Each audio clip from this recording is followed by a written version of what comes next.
General Hospital spoiler for the next 2 weeks. January 19th to January 30th reveal that Britt could feel the walls closing in long before the first flurries of snow began to fall over Port Charles. For days, she had been pushing Jason away with a precision that felt almost surgical, building emotional barricades she hoped would be strong enough to keep him from noticing how deeply the pressure from Ross Cullum was shredding her resolve. Each time Jason stepped closer, she forced herself to step back, pretending distance was strategy rather than survival. Yet the more she tried to detach, the more intense his presence felt, steady, patient, quietly protective in a way that made her chest tighten with something dangerously close to longing. And now, with the storm rolling in fast and merciless, she sensed that every boundary she had erected was about to collapse under forces she could no longer control. As the blizzard descended on the region, shutting down roads, trapping citizens, and pulling the city into an eerie silence, Britt realized too late that she and Jason were officially stranded. The safe house meant to be a temporary staging point for her WSB assignment became an unexpected cage, isolating her with the one person she was desperately trying to avoid. Snow battered the windows, the wind howled like a warning, and the temperature dropped sharply as if nature itself was conspiring to expose the truth she'd been trying to bury. Jason remained calm, assessing the situation with his usual stoic efficiency. But Britt felt her pulse spike in ways that had nothing to do with the cold. When she realized there was no escape, no distraction, no mission brief to hide behind, it was just her, him, and the storm pressing them into uncomfortably close quarters. Cullum's voice kept echoing in her head, sharp and commanding, reminding her of the orders she never wanted to follow. He had made it clear that her personal attachments were liabilities, that her connection to Jason was a vulnerability that could cost her everything: her position, her mission, and maybe even her life. Britt wasn't naive. She knew Cullum didn't make suggestions. He issued demands wrapped in consequences. The weight of his expectations had been suffocating, turning every interaction with Jason into a battlefield where she fought herself more than him. And now, with nowhere to run, those internal battles raged louder than ever. She could feel the tension coiling beneath her skin, a restless electricity that made each stolen glance more dangerous, each accidental brush of contact more incendiary. Hours into the storm, the safe house grew colder, the lights flickering as the power grid strained. Jason dragged additional firewood into the living room, determined to keep the place warm. Britt tried to pretend she wasn't shivering, but Jason noticed instantly, offering her a blanket she initially refused before accepting with a stiff nod. He didn't push, didn't question, but his silence was its own pressure, steady, patient, unspoken, impossible to ignore. The firelight cast shifting shadows on his face, highlighting the determination in his eyes and the concern he never voiced. Britt felt her defenses waver, her breathing uneven as she fought the familiar pull she had sworn to resist. The storm outside was relentless, but the storm inside her felt far more dangerous. By nightfall, the intensity between them had become almost unbearable. The isolation amplified every emotion, every memory of what they once shared, and what she had tried so desperately to suppress. The warmth of the fire contrasted painfully with the cold dread curling in her stomach when she imagined Cullum discovering that she'd allowed herself to fall back into dangerous territory. Yet the more she tried to recall her orders, the more they blurred under the weight of her desire. The air between her and Jason felt thick, heavy, charged with something she had been denying for far too long. She could feel his gaze lingering, cautious yet searching, as if he sensed the war she was fighting within herself. Eventually, the moment she had feared arrived. A quiet lull settled over the room, the kind that stripped away every layer of pretense. Jason stepped closer, not aggressively, not demanding, but with that unwavering steadiness that had always made her feel seen in ways she wasn't prepared to handle. Britt tried to retreat emotionally, to remind herself of Cullum's warnings and her own promises. But the storm had changed the landscape. There was no mission, no WSB protocol, no carefully rehearsed distance to hide behind. Just raw human tension, fragile restraint, and a pull between them that felt impossible to resist. The sound of the wind outside only amplified the silence inside. heightening the moment until it became almost unbearable. For a heartbeat, she considered running again, pushing him away with cold words or clipped excuses. But she was too tired, too overwhelmed, too suffocated by the pressure of being torn into directions. The truth pressed against her ribs, demanding release. And Jason looked at her with a patience that felt like truth itself, a quiet permission she both needed and feared. Her resolve cracked under the weight of everything she had been carrying: the fear, the longing, the loneliness, the exhaustion of pretending she didn't want what she had finally been forced to face. The storm outside roared, but inside, something melted, surrendered, shifted irreversibly. In that suspended moment, Britt understood that whatever happened next would change everything. Cullen's warnings still echoed in her mind, but they no longer drowned out the stronger instinct pulling her toward Jason. She knew she was crossing a line she had sworn never to touch again, stepping into the very danger she had been ordered to avoid. And yet, it felt inevitable, like the storm had stripped away all excuses, revealing the truth she had been running from. Being trapped with Jason wasn't a complication. It was a revelation, one that made her pulse race with fear and desire in equal measure. As the night deepened and the storm raged on, Britt realized she was no longer fighting the blizzard outside, but the one consuming her from within. And for the first time, she wasn't sure she wanted to win. Tracy Quartermain had made many questionable decisions over the course of her life, but the plan forming in her mind now carried a darker edge than anything she had entertained in years. It began quietly, an irritation, a sense of violation each time she thought about the artifacts, heirlooms, and long-buried secrets Drew had disrupted. But that irritation hardened into something sharper, something far more personal. By the time she summoned Jason to the estate, the pressure inside her had turned into a cold, calculated determination. Drew had become a threat to the Quartermain name, and threats needed to be eliminated one way or another. Jason sensed something was off the moment Tracy called him. Her voice was calm, controlled, but underneath it was a tension that felt almost electric. He had seen Tracy manipulate, bargain, and orchestrate chaos, but this felt different. When he stepped into the dimly lit drawing room, he found her standing near the old family portrait, the fire casting long shadows behind her. She didn't turn to greet him. Instead, she kept her gaze locked on the painted faces of the Quartermain ancestors, as if silently asking for permission or forgiveness for what she was about to do.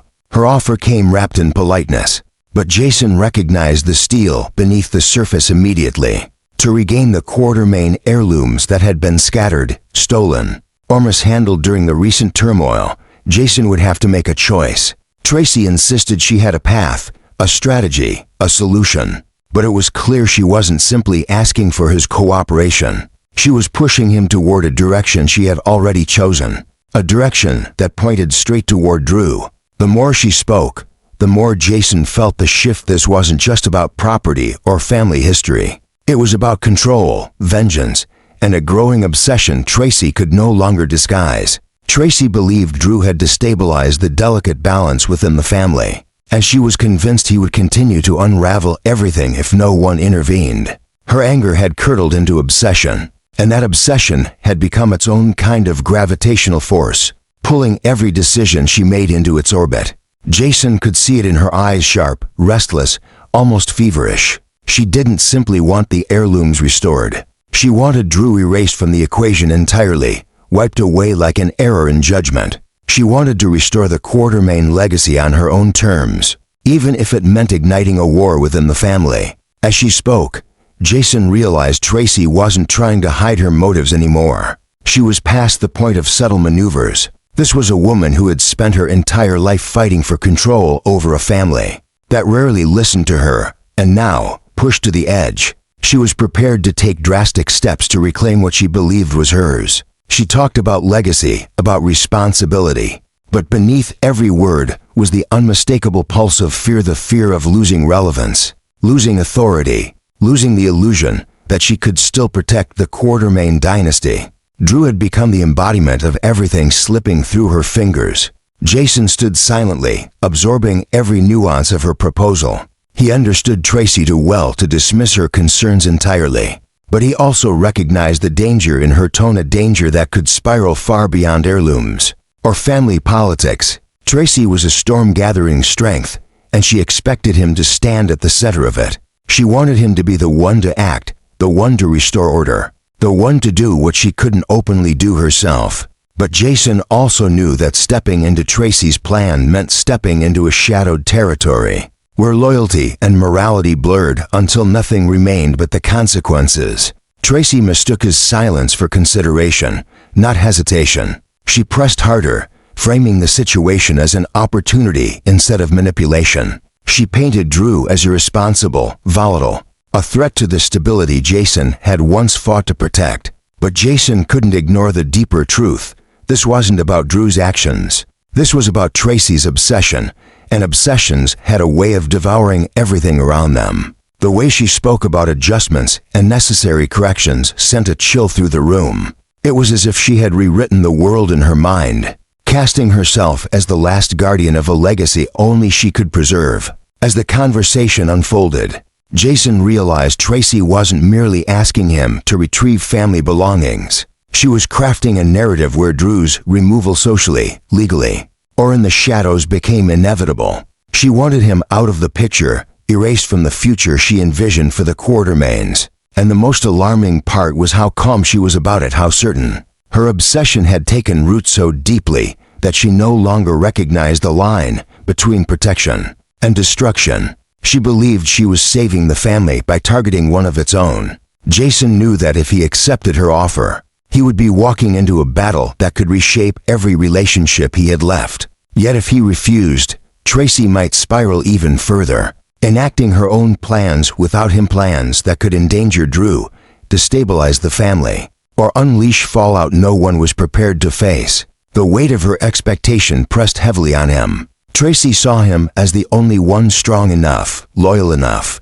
ruthless enough to do what she believed needed to be done. And whether he agreed or not, she had already set the wheels in motion. Tracy's obsession lingered in the air long after their conversation ended, a quiet, simmering force that promised complications ahead. And as Jason walked away, he couldn't shake the sense that Tracy had crossed a point of no return. She wasn't simply adjusting to new circumstances. She was reshaping them with her own hands, carving out a path built on obsession, fear, and the determination to destroy Drew before he destroyed her vision of the Quartermain legacy. Jason knew one thing with absolute certainty: whatever came next, it would not be simple, and it would not be clean. Because Tracy wasn't fighting a rival. She was fighting a ghost, her own fear of losing everything she believed she controlled. And ghosts were always the hardest to silence. Willow Corinthos had faced fear before: fear of illness, fear of loss, fear of being torn between the people she loved, but nothing compared to the quiet, suffocating dread that now followed her everywhere. It settled into her chest like a weight she couldn't shake, pressing harder each time she allowed herself to think about the one truth she could not outrun. Drew might remember everything about the night of the shooting. The possibility clung to her like a shadow, impossible to ignore, impossible to silence. Every time she closed her eyes, she imagined the moment his memory would snap back into place, clear and sharp, pointing directly at her. She could feel that moment creeping closer, threatening to unravel the life she was fighting desperately to protect. As the next custody hearing approached, Willow found herself living in two different worlds. In one, she was the devoted mother preparing to argue for the right to keep Wiley and Amelia close, to rebuild her family after months of chaos and scandal. In the other, she was a woman balancing on the edge of exposure, terrified of what would happen if Drew's fractured memory suddenly aligned with the truth she had buried. That dual existence drained her, pulling her tight between hope and panic until her nerves vibrated with attention she could barely contain. She told herself that Drew was focused on Alexis, on revenge, on the court battle tied to Scout, but she knew memory had a way of rising exactly when it was least welcome. Willow sensed the danger long before anyone else understood the storm gathering around her. Every time Drew looked at her, even with that cold fury he now carried, she felt a flicker of recognition behind his eyes, as if something buried in his subconscious was begging to surface. It was that flicker that terrified her more than his anger, more than his threats, more than the unpredictable direction he had taken since regaining partial awareness. She could handle his rage. She could handle the accusations, the legal maneuvers, the pressure he put on Alexis. But she couldn't handle the truth coming out. Not now. Not when her children's futures were hanging by a thread. The closer she came to the next hearing, the more her anxiety mutated into something sharper, an obsession of her own. She found herself replaying the night of the shooting over and over again, trying to analyze every detail, every angle, every moment that Drew might latch onto if his mind pieced itself back together. She knew memory could be triggered by sound, scent, emotion, anything seemingly insignificant. And if that happened, if Drew suddenly remembered her standing there, if he remembered the fear in her eyes and the weapon shaking in her hands, everything she had rebuilt would crumble. Worse, she would lose the chance to protect Wiley and Amelia. That was the nightmare she couldn't outrun. Willow had always prided herself on being honest, compassionate, grounded. But the situation she now found herself in forced her into a version of herself she barely recognized. She was hiding, calculating, adjusting every move to keep the truth buried. Each lie she told, even the smallest one, left an ache in her stomach. But she couldn't stop. Not when the stakes had grown so impossibly high. The fight for custody wasn't just a legal battle anymore. It had become the center of her identity, the anchor she clung to as her moral compass twisted under the pressure. The more she feared losing her children, the more she found herself justifying decisions she once would have condemned in others. And that fear fueled her in unexpected ways. It made her sharper, more strategic, more aggressive in ways that would have shocked the Willow she once was. She kept rehearsing every answer she might have to give in court, imagining every argument Michael's side might present, every accusation that could be thrown her way. But nothing compared to the dread that Drew might suddenly walk into the courtroom with full clarity and expose her with a single sentence. That possibility haunted her nights, tightening around her chest until she could barely breathe. The irony was almost unbearable. Drew, who had once stood beside her with unwavering loyalty, had now become the one person who could destroy everything she held dear. And Willow knew that even if he didn't intend to hurt her, even if he only wanted justice for what had been done to him, the truth would be catastrophic. It would paint her as reckless, unstable, capable of violence, exactly the image that could cost her custody. That was the fear that curled inside her mind, growing heavier each day, whispering that she was running out of time. With every passing hour, Willow felt herself spiraling deeper into a new psychological landscape, one shaped by desperation and the crushing instinct to protect her children at any cost. It wasn't the life she had imagined for herself. It wasn't who she wanted to be. But the fear of losing Wiley and Amelia had become its own kind of obsession, consuming her thoughts, dictating her actions, shaping her into someone harder, colder, and more willing to embrace the shadows if it meant keeping her family intact. She tried to pretend she still believed in justice, in fairness, in the system that was supposed to protect families. But beneath that facade, she knew the truth. If Drew remembered the shot, the fear in his expression, the moment everything spiraled out of control, then nothing, no lawyer, no testimony, no emotional plea could save her. And that truth lodged itself deep in her chest, pulsing like a warning she could not ignore. As the hearing drew nearer, Willow realized she was living inside a ticking clock, each second pushing her closer to an outcome she could not predict. She told herself she was holding everything together, that she could manage the pressure, that she could stay ahead of the truth. But beneath her composed exterior, the panic was growing faster than she could outrun it, threatening to break through at any moment. And whether she admitted it or not, the truth was clear. Her greatest fear wasn't the courtroom, or Michael, or the judge. It was Drew remembering. Sonny Corinthos had always been a master of manipulation, a strategist who could twist the weakest link in any chain until it snapped exactly where he wanted. But this time, the stakes were higher, the danger sharper, and the game far more personal. Sidwell had become a threat, an unpredictable force tied to secrets Sonny could not allow to surface. And Ava Jerome, whether she liked it or not, was drifting into the center of this storm. Sonny saw an opportunity, a pressure point he could exploit, and he was ready to use every inch of it. The plan he crafted was not just tactical, it was psychological, emotional, and designed to fracture everyone involved. Ava had always been both weakness and weapon in Sonny's world, but now she was becoming something else: leverage. Sonny understood the complexity of her defenses, the soft spots she tried to hide beneath her confidence, the way she responded to power and danger in the same breath. And so he began laying the groundwork, weaving threads of doubt, suggestion, and subtle manipulation that Ava barely noticed at first. He made her question Sidwell's intentions. He made her uneasy around Lucy. And little by little, he guided her into the emotional triangle he needed, one where she would become the spark, igniting everything he had planned for Sidwell. Sonny masked his intentions behind concern and charm, slipping into Ava's confidence with a smoothness that felt almost effortless. He made her think she was the one uncovering truths, when in reality he was engineering every reaction she had. Each piece of information he fed her was calculated, each gesture carefully controlled, pulling her deeper into a dynamic where she couldn't tell the difference between instinct and influence. The more Ava leaned into her suspicions, the more Sonny watched Sidwell's guard drop. He knew exactly what he was doing. Creating triangles always created cracks, and in those cracks, people made mistakes.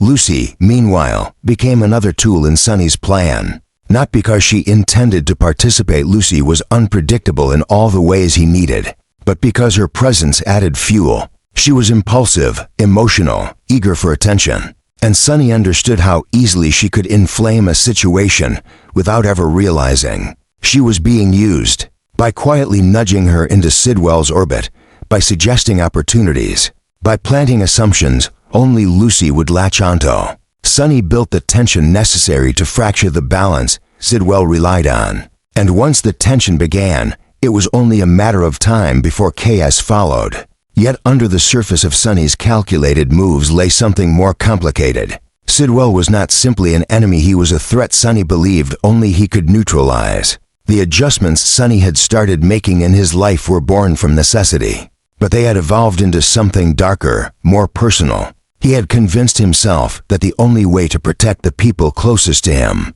was to force Sidwell into a corner where he would expose his own vulnerabilities. And Ava, caught between fear, fascination, and pride, became the perfect pressure point. She didn't realize she was stepping into one of Sonny's most dangerous strategies, until the consequences were already tightening around her. As the triangle solidified, Sonny's manipulation became bolder. He let Ava see just enough to make her believe Sidwell wanted something from Lucy, just enough to provoke jealousy and suspicion, but never enough to reveal his own hand. The emotional confusion he set in motion began to spill over, Ava questioning Sidwell, Sidwell growing irritated and unbalanced, Lucy misreading every sign and reacting in ways that fed the fire. It was the perfect setup, a three-way collision Sonny could direct without ever stepping into the spotlight. The deeper Sonny sank into his plan, the more obvious it became that he wasn't simply trying to push Sidwell aside.